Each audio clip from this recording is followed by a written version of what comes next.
The emotional cost of infinite information. The notification arrived at 3 a.m., a silent vibration that turned sleep into surveillance. She woke not to danger, but to possibility.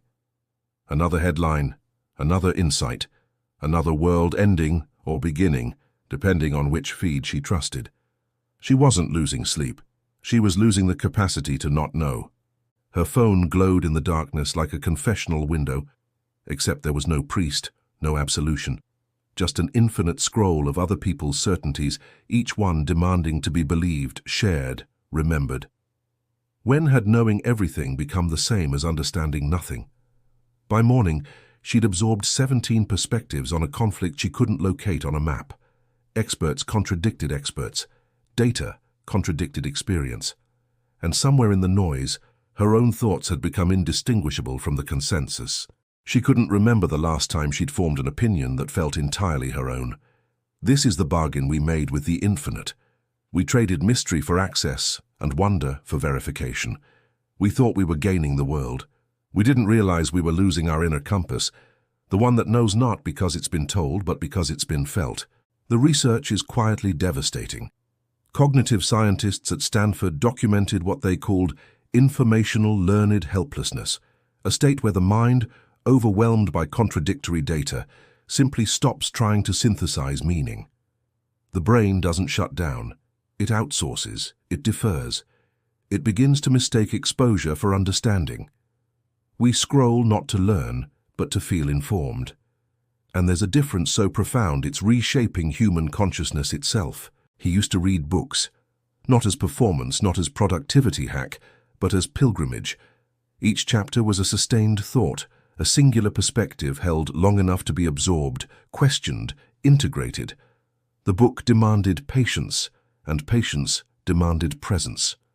Now his reading happened in fragments, 7-minute summaries, thread breakdowns, curated highlights from people who'd already done the thinking for him.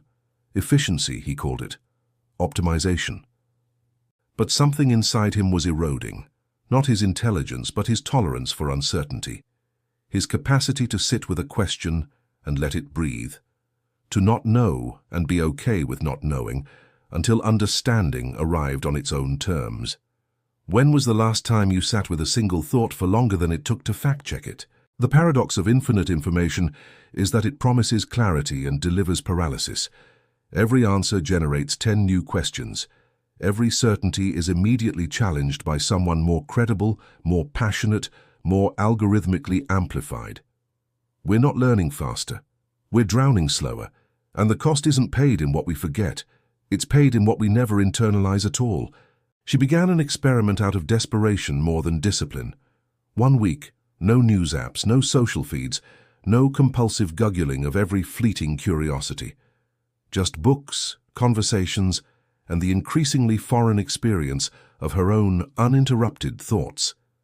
The first day felt like withdrawal. Her fingers reached for her phone with the automaticity of breathing. What was happening in the world? What had she missed? What crucial piece of information was passing her by while she sat in willful ignorance? By day 3, something unexpected emerged. Not peace, not yet, but space. A gap between stimulus and response, wide enough to notice her own reactions before they calcified into opinions. Part of her wondered if disconnection was just another form of privilege, if awareness demanded constant vigilance, but another part, quieter, older, recognized something being restored. The difference between being informed and being invaded, between knowledge and noise. There's a moment in every breath where nothing happens. The lungs are full but not yet emptying, empty but not yet filling. In meditation traditions, this is called the gap, the space where consciousness exists without content, pure awareness before thought crystallizes into identity. Information overload is the elimination of that gap. It's the breathless state, inhaling endlessly without ever exhaling, taking in perspectives, data, opinions, outrages, revelations, but never pausing long enough to let them settle into wisdom. Neuroscientists at MIT observed something poetic in their studies of learning and retention. The mind doesn't store information during input. It consolidates meaning during rest. The gaps matter more than the content. Wisdom is not accumulation. It's integration. And integration requires silence. He closed his laptop, not to quit, but to listen, to the hum of the refrigerator, to traffic sounds 3 floors below, to the quality of his own attention when it wasn't being directed, curated, or monetized by someone else's algorithm. In stillness, the noise inside him became readable. The information age sold us a beautiful lie, that more access equals more understanding, that if we could just consume enough perspectives, enough data, enough expert analysis, we'd finally grasp the complexity we're living through. But understanding isn't additive. It's alchemical. It requires time, reflection, and the vulnerable act of forming thoughts that might be wrong, of holding uncertainty without immediately reaching for someone else's certainty to fill the void. We've outsourced our confusion, and in doing so, we've outsourced the very process that turns confusion into wisdom. She started keeping what she called an uncertainty journal, not to document answers, but to preserve questions, to let them age like wine, darkening and deepening instead of evaporating under the heat of immediate resolution. Some questions took weeks to clarify, others never resolved at all. They just became more interesting, more textured, more her own. She thought wisdom was a download, until silence became her teacher. The emotional cost of infinite information isn't burnout, though burnout is real. It isn't anxiety, though anxiety follows closely behind. The real cost is subtler and more permanent, the loss of intellectual solitude. The erosion of that internal space where thoughts form slowly, clumsily, honestly, without the pressure of being immediately defensible, shareable, or correct. We're becoming a civilization of people who know what everyone else thinks and have forgotten how to discover what we ourselves believe. When was the last time you changed your mind slowly? Not because someone convinced you, but because a thought you'd been carrying finally revealed itself from a different angle.